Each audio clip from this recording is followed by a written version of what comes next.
नमस्कार दोस्तों, आपका स्वागत है आपके अपने चैनल स्टडी वाइन्स ऑफिशियल पर। तो आज की इस वीडियो में हम भारत के प्रमुख बंदरगाह को कवर करेंगे। छोटा सा टॉपिक है पर हर एक एग्ज़ाम में पूछा जाता है और कुछ ही बंदरगाह हैं जो बार बार रिपीट होते हैं। उन्हें हम डिटेल से पढ़ेंगे और लास्ट में जो भी इस टॉपिक से प्रीवियस ईयर क्वेश्चन पूछे गए हैं उन्हें भी कवर करेंगे। पहले हम थ्योरी पढ़ेंगे और लास्ट में प्रीवियस ईयर क्वेश्चन लगाएंगे। इसीलिए पहले आप वीडियो को पूरा देखना और लास्ट में प्रीवियस ईयर क्वेश्चन अटेम्प्ट करना, जिसके बाद आपका इस टॉपिक से क्वेश्चन कभी गलत नहीं होगा। तो चलिए बिना देरी किए हुए वीडियो को शुरू करते हैं। और सबसे पहले देखते हैं कि बंदरगाह किसे कहते हैं और बंदरगाह का निर्माण क्यों किया जाता है। तो भारत में प्राचीन काल से ही पड़ोसी राज्यों के साथ व्यापार किया जाता रहा है और यह व्यापार जलमार्ग और स्थल मार्ग के माध्यम से किया जाता था। जल मार्ग से नावों के माध्यम से किया जाता था, मतलब कि प्राचीन समय में जो जल मार्ग से नावों के द्वारा व्यापार किया जाता था, पर वही आधुनिक समय में यह व्यापार जलयानों के द्वारा किया जाता है। जलयान मतलब कि समुद्री जहाज़ों के द्वारा किया जाता है। जलयानों से व्यापार वायुयान की अपेक्षा सस्ता पड़ता है, मतलब कि अगर हम समुद्री जहाज़ों के द्वारा व्यापार करें तो जो वो हवाई जहाज़ के मुकाबले में काफ़ी सस्ता पड़ता है। व्यापार करने के लिए नदी या समुद्र के तटों पर कई प्रकार की सुविधा प्रदान की जाती है। अगर हम समुद्री जहाज़ों के द्वारा व्यापार करेंगे तो नदी या समुद्र के तटों पर कई प्रकार के इंफ्रास्ट्रक्चर डेवलप करने पड़ेंगे, मतलब कि कई प्रकार की सुविधाएं प्रदान करनी पड़ेंगी जिससे जलयानों का आवागमन आसानी से किया जा सके। इसी को बंदरगाह कहा जाता है। इसको मैं आपको और आसान भाषा में समझाता हूँ। जैसे रेलवे स्टेशन होता है जहाँ पर रेलगाड़ियाँ आकर रुकती हैं, सवारियों को लेकर आती हैं। जिन सवारियों को उतरना है वो उतर जाते हैं और कुछ सवारियाँ फिर चढ़ती हैं और रेलगाड़ी चल पड़ती है। और उसी प्रकार बस स्टैंड होता है जहाँ पर बसें आकर रुकती हैं, कुछ सवारियाँ उतरती हैं, उस पर भी कुछ सवारियाँ चढ़ती हैं। उसी प्रकार जो ये बंदरगाह है ये हम शिप स्टैंड भी कह सकते हैं। यहाँ पर जो समुद्री जहाज़ हैं आकर खड़े होते हैं। ज़्यादातर हम जो बंदरगाह है इसका उपयोग वस्तुओं के आयात निर्यात के लिए करते हैं। तो जो वस्तुएँ उस पर लोड होती हैं उन्हें उतारा जाता है।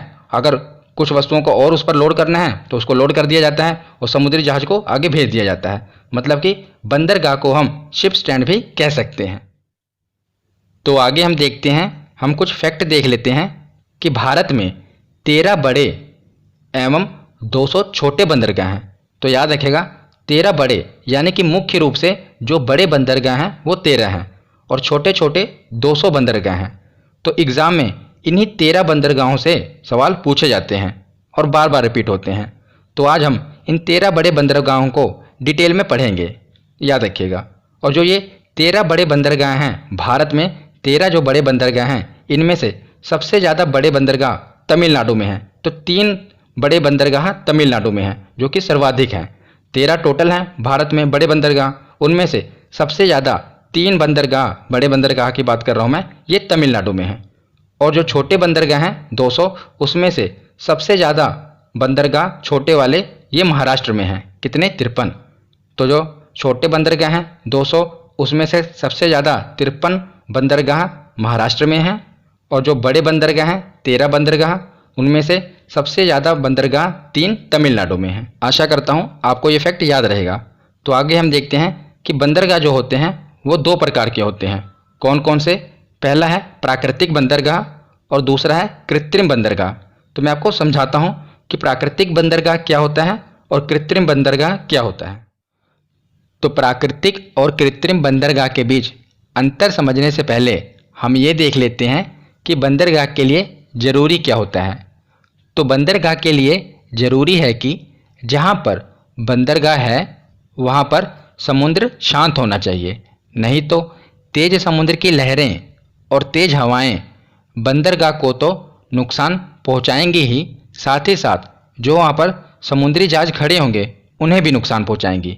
इसीलिए जो बंदरगाह जहाँ पर होते हैं वहाँ की तट रेखा सीधी नहीं टेढ़ी मेढ़ी होनी चाहिए, मतलब कि कुछ इस प्रकार टेढ़ी मेढ़ी होनी चाहिए। सीधी रेखा, सीधी तट रेखा नहीं होनी चाहिए, ताकि समुद्र की लहरें शांत रहें, क्योंकि अगर तट रेखा सीधी होगी तो लहरें भी सीधा टकराएंगी और समुद्री हवाओं का भी सामना करना पड़ेगा। तो हमेशा तट रेखा टेढ़ी मेढ़ी होनी चाहिए बंदरगाह के लिए। तो पहले देखते हैं कि प्राकृतिक बंदरगाह कौन से होते हैं। वैसे तो नाम से ही क्लियर है, जो आप ये इमेज देख रहे हैं यह है प्राकृतिक बंदरगाह। तो प्राकृतिक बंदरगाह से मतलब है कि जो बंदरगाह के विकास के लिए परिस्थितियां चाहिए वो प्राकृतिक रूप से ही विद्यमान हो, मतलब कि बिना मानव के प्रयास से जो तट रेखा हो वो टेढ़ी मेढ़ी हो।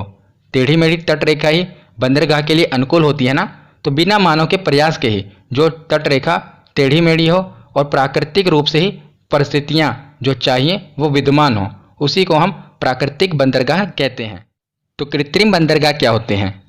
जैसा कि आपको पता होगा कि प्राकृतिक बंदरगाह हर जगह तो नहीं हो सकते ना, पर देश के विकास के लिए आयात निर्यात तो जरूरी है।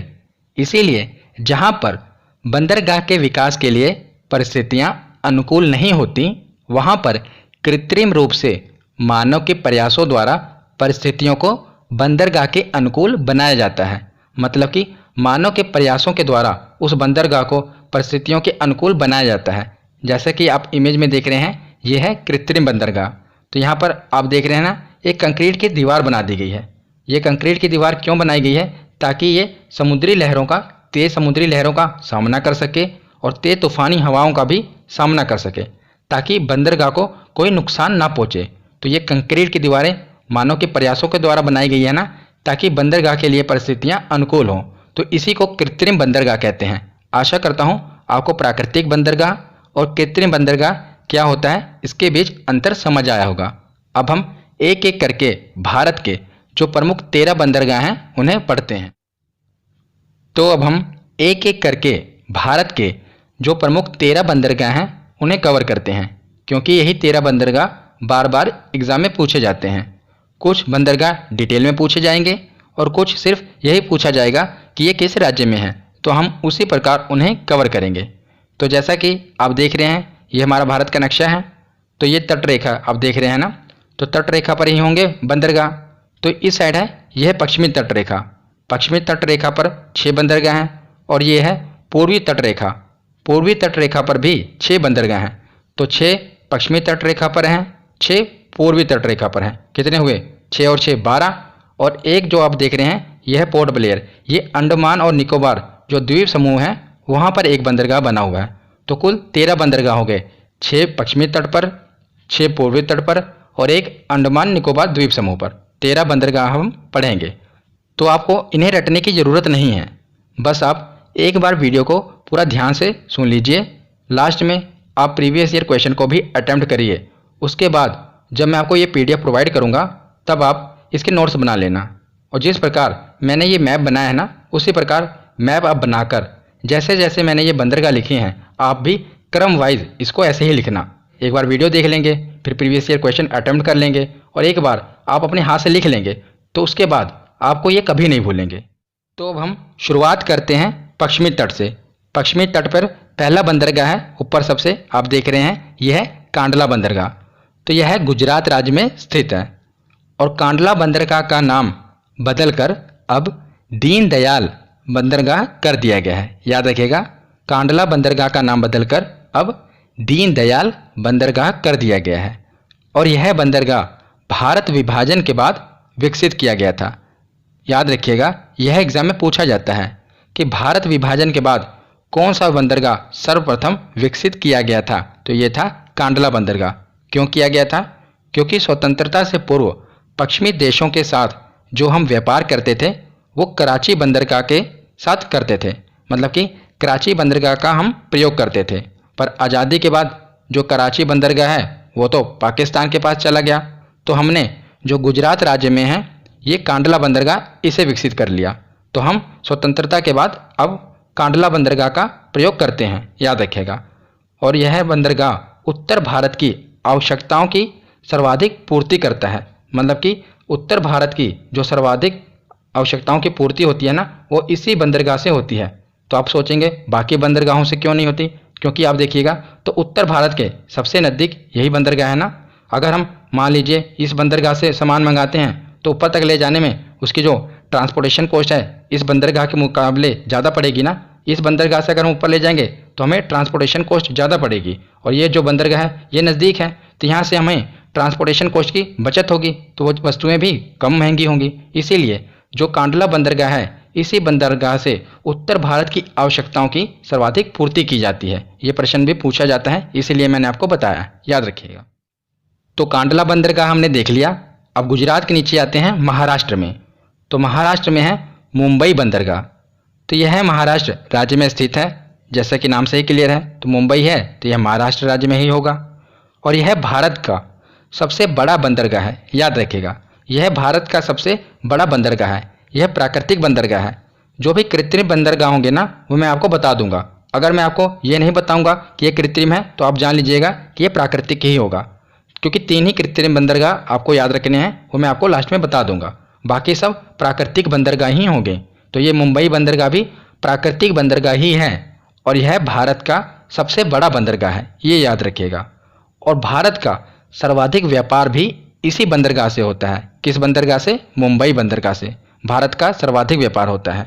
और इस बंदरगाह को भारत का प्रवेश द्वार कहा जाता है, यानी कि गेटवे ऑफ इंडिया। किस बंदरगाह को कहा जाता है? तो यह है मुंबई बंदरगाह।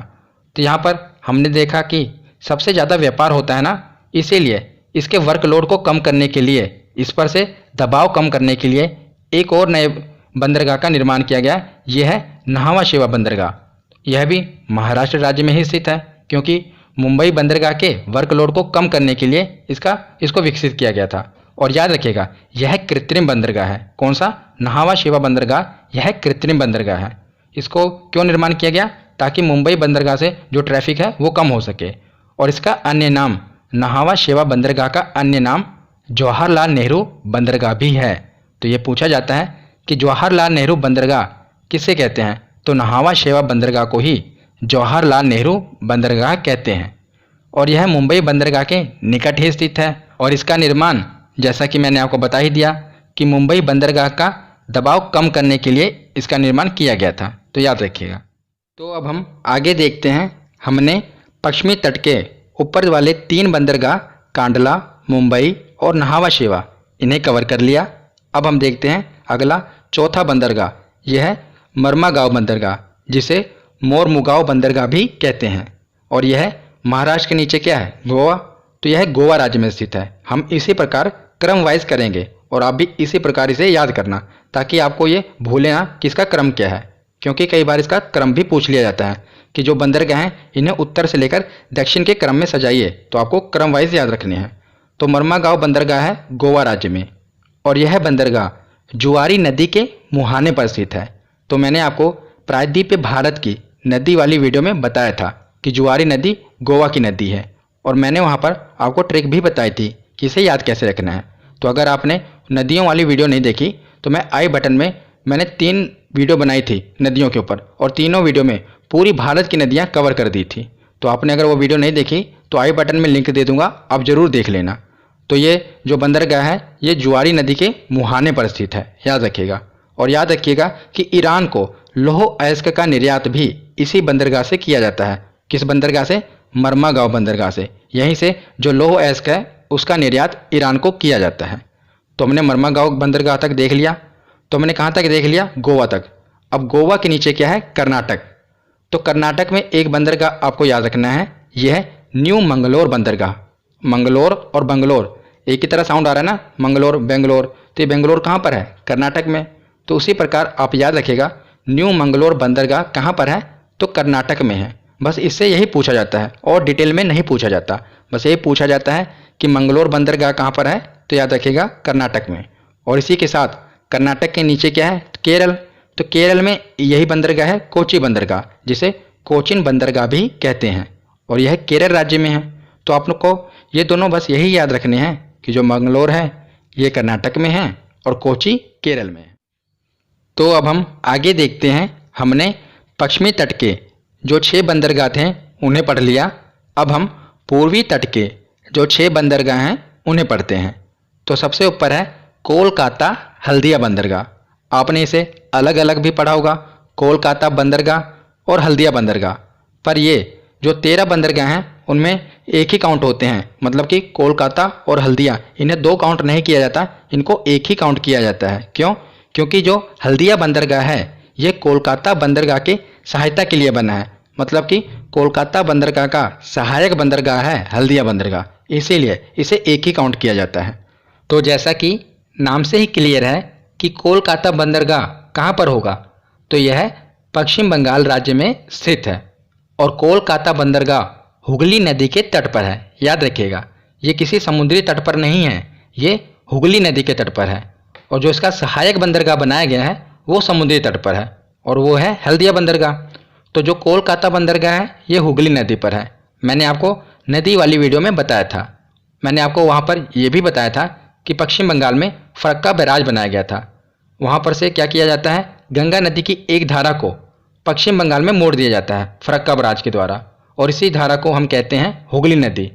तो जो ये कोलकाता बंदरगाह है, यहाँ पर एक समस्या है कि यहाँ पर गाद काफ़ी मात्रा में इकट्ठी हो जाती है और जिससे जो जल का स्तर है वो काफ़ी कम हो जाता है। तो हुगली नदी के द्वारा यहाँ पर पानी छोड़ा जाता है और तब भी यहाँ पर गाद काफ़ी मात्रा में रहती है, जिस कारण समुद्री तट पर एक बंदरगाह, इसका सहायक बंदरगाह बनाया गया जिसे हम कहते हैं हल्दिया बंदरगाह। तो जो हल्दिया बंदरगाह है यह समुद्री तट पर स्थित है और हल्दिया बंदरगाह कोलकाता का सहायक बंदरगाह है। याद रखिएगा, इसीलिए हम कोलकाता हल्दिया बंदरगाह इसे साथ साथ पढ़ते हैं। तो पश्चिम बंगाल के नीचे है उड़ीसा। तो उड़ीसा में है बंदरगाह कौन सा, पारादीप बंदरगाह। बहुत बार एग्जाम में पूछा गया है कि पारादीप बंदरगाह किस राज्य में है, तो उड़ीसा में है। तो इसे हम एक ट्रिक की सहायता से भी याद कर सकते हैं। जैसे उड़ीसा में है उड़, हम इसे रिलेट करेंगे उड़ से, और पारादीप के आगे है पार यानी कि पर। तो उड़ने के लिए पर की ज़रूरत होती है ना, पारादीप को आप रिलेट करेंगे पर और उड़ीसा को उड़, तो उड़ने के लिए किस चीज़ की ज़रूरत होती है, तो पर की ज़रूरत होती है। तो इस ट्रिक से आप रिलेट करके इसे याद रख पाएंगे क्योंकि इंपॉर्टेंट है और ये नाम से क्लियर नहीं हो रहा था कि ये किस राज्य में स्थित होगा, इसीलिए मैंने आपको ट्रिक बता दी। तो याद रखिएगा, पारादीप बंदरगाह उड़ीसा राज्य में स्थित है।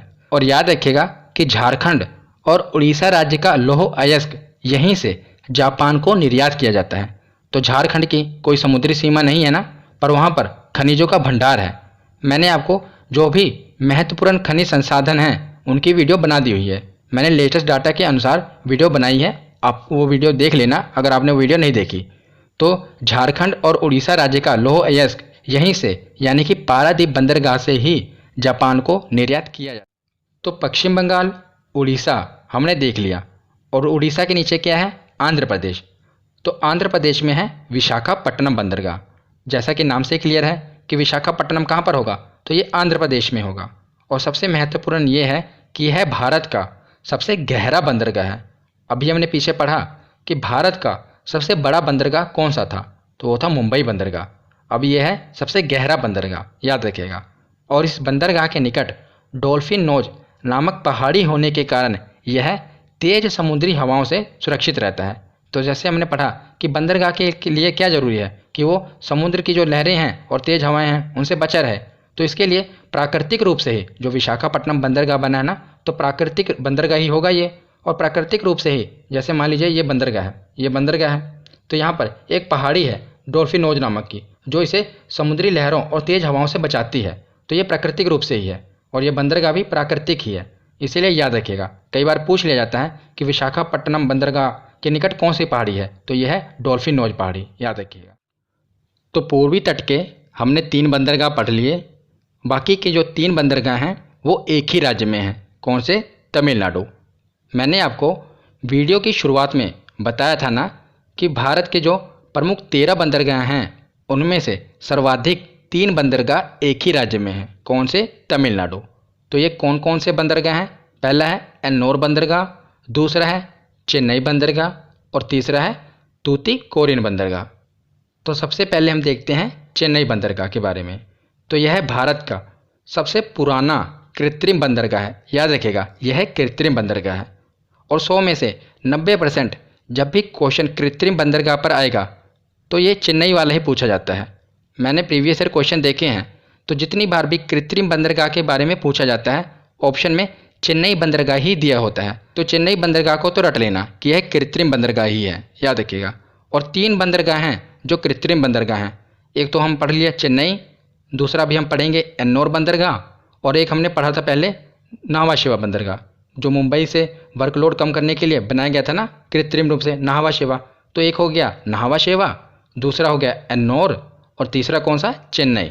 और सबसे ज़्यादा महत्वपूर्ण कौन सा है, चेन्नई। ज़्यादातर यही एग्जाम में पूछा जाता है, चेन्नई बंदरगाह। तो यह भारत का सबसे पुराना कृत्रिम बंदरगाह है। तो जैसे मुंबई बंदरगाह था तो उस पर ज़्यादा वर्कलोड हो गया था तो नाहवा शेवा बंदरगाह बनाया गया, उसी प्रकार चेन्नई बंदरगाह के दबाव को कम करने के लिए, जो इसका वर्कलोड है उसे कम करने के लिए एन्नोर बंदरगाह बनाया गया। तो यह भी कृत्रिम बंदरगाह है और यह चेन्नई बंदरगाह का सहायक बंदरगाह है, याद रखिएगा, एन्नोर बंदरगाह। तो एन्नोर बंदरगाह और चेन्नई बंदरगाह के बाद एक और है तमिलनाडु में, यह है तूतीकोरिन बंदरगाह। तो तूतीकोरिन बंदरगाह को चिदम्बरनार बंदरगाह भी कहते हैं, याद रखिएगा। पूछा जाता है कि चिदम्बरनार बंदरगाह किसे कहते हैं, तो तूतीकोरिन बंदरगाह को ही कहते हैं। और यह मन्नार की खाड़ी में स्थित है।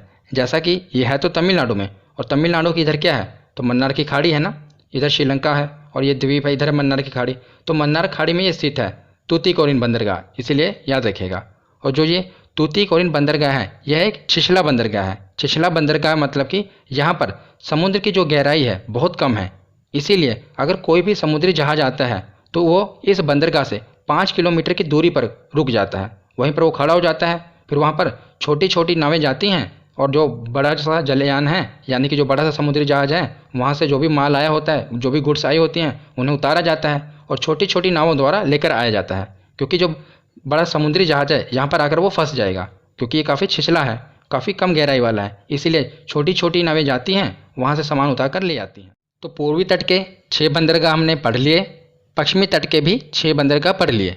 अब एक बंदरगाह बचा, यह है पोर्ट ब्लेयर, और यह अंडमान निकोबार द्वीप पर स्थित है। बस इतना ही पूछा जाता है। वैसे भी अंडमान और निकोबार द्वीप समूह की राजधानी क्या है, तो पोर्ट ब्लेयर है। तो पोर्ट ब्लेयर बंदरगाह भी अंडमान निकोबार द्वीप समूह में है, ये याद रखिएगा।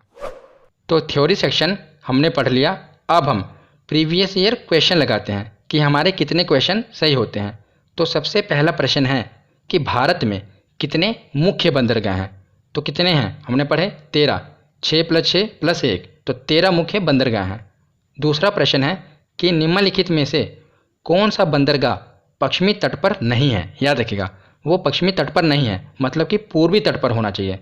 तो कांडला ये भी पश्चिमी है, मुंबई ये तो है पश्चिमी, मंगलोर ये भी पश्चिमी है, पर एन्नोर तो पूर्वी है। अभी हमने पढ़ा ना, तमिलनाडु में पढ़ा था एन्नोर के बारे में, एन्नोर और कौन सा, चेन्नई और तूतीकोरिन, ये हमने पढ़ा था पूर्वी बंदरगाह है, तो ये पश्चिमी बंदरगाह नहीं है, याद रखिएगा।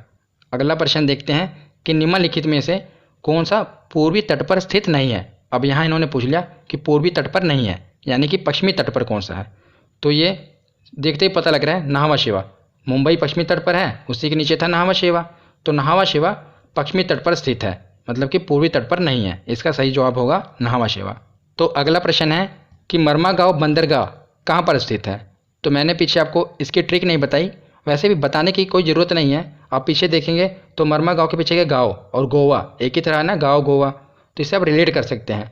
तो मरमागांव बंदरगाह स्थित है गोवा राज्य में, याद रखिएगा। अगला प्रश्न है कि भारत के निम्नलिखित बंदरगाहों में से कौन सा एक उड़ीसा तट पर अवस्थित है। तो हमने इसे ट्रिक से पढ़ा था कि उड़ने के लिए क्या चाहिए, तो पर चाहिए। तो उड़ीसा राज्य में कौन सा बंदरगाह है, तो पारादीप बंदरगाह है, याद रखिएगा। अगला प्रश्न है कि भारत का सबसे गहरा तथा स्थलबद्ध सुरक्षित बंदरगाह कौन सा है। तो हमने पढ़ा कि भारत का सबसे गहरा बंदरगाह कौन सा है, तो ये है विशाखापट्टनम। ये सबसे गहरा है, सबसे बड़ा मुंबई है और सबसे पुराना चेन्नई है, तीनों याद रखिएगा। तो अगला प्रश्न है कि भारत का कृत्रिम बंदरगाह है। तो जैसा कि ये क्वेश्चन एसएससी में भी पूछा गया था और यूपी पीसीएस में भी पूछा गया था और भी कई बार पूछा जाता है, तो मैंने आपको बताया था कि ज़्यादातर ऑप्शन में चेन्नई ही दिया होता है, तो इसका राइट आंसर होगा चेन्नई। ये भारत का कृत्रिम बंदरगाह है और सबसे पुराना बंदरगाह है। और अगर चेन्नई ना दिया होता तो और भी मैंने आपको बताए थे, नाहवा शेवा और एन्नोर और चेन्नई, ये 3 बंदरगाह हैं जो कि कृत्रिम बंदरगाह हैं, ज़्यादातर चेन्नई ही दिया होता है, तो इसका राइट आंसर होगा चेन्नई। अगला प्रश्न है कि जवाहरलाल नेहरू बंदरगाह कहाँ पर स्थित है। तो ये कहाँ पर स्थित है? तो पहले तो आप बताइए कि जो जवाहरलाल नेहरू बंदरगाह है ये किसका अन्य नाम है? तो ये नहावा शिवा बंदरगाह का अन्य नाम है जवाहरलाल नेहरू। तो ये कहाँ पर होगा? तो ऑप्शन में मुंबई दिया हुआ है। वैसे तो ये महाराष्ट्र में है, मैंने आपको बताया था, पर मुंबई का एक सहायक बंदरगाह है, उसके वर्कलोड को कम करने के लिए बनाया गया था, तो ये मुंबई इसका राइट आंसर होगा। और अगला प्रश्न है कि किस बंदरगाह को भारत का प्रवेश द्वार कहा जाता है, यानी कि गेटवे ऑफ इंडिया कहा जाता है? तो किस बंदरगाह को कहा जाता है? तो ये है मुंबई बंदरगाह। अगला प्रश्न देखते हैं कि भारत का सबसे बड़ा बंदरगाह कौन सा है? तो कौन सा है? हमने पढ़ा कौन सा है? मुंबई। ये भारत का सबसे बड़ा बंदरगाह है। और जो ये विशाखापट्टनम है ये भारत का सबसे गहरा बंदरगाह है। अगला प्रश्न देखते हैं कि वर्तमान मुंबई बंदरगाह के दबाव को कम करने के लिए कौन से पत्तन का निर्माण किया गया था? तो बताइए मुंबई बंदरगाह के जो वर्कलोड है उसका दबाव कम करने के लिए कौन सा कृत्रिम रूप से बंदरगाह बनाया गया था? तो ये था नहावा शिवा बंदरगाह। अभी हमने पढ़ा इसे जवाहरलाल नेहरू बंदरगाह भी कहते हैं। तो आज का आखिरी प्रश्न है कि स्वतंत्रता के बाद विकसित किया गया पहला पत्तन था। तो हमने पहले ही पढ़ लिया था कि स्वतंत्रता के बाद पहले हम कराची बंदरगाह का प्रयोग करते थे, तो उसके अल्टरनेट में हमने सब्स्टिट्यूट कौन सा बंदरगाह यूज़ किया? तो हमने कांडला बंदरगाह को विकसित किया स्वतंत्रता के बाद। तो ये इसका राइट आंसर होगा। तो आज की ये वीडियो यहीं पर ख़त्म होती है। कैसी लगी ये वीडियो कमेंट सेक्शन में ज़रूर बताना। धन्यवाद।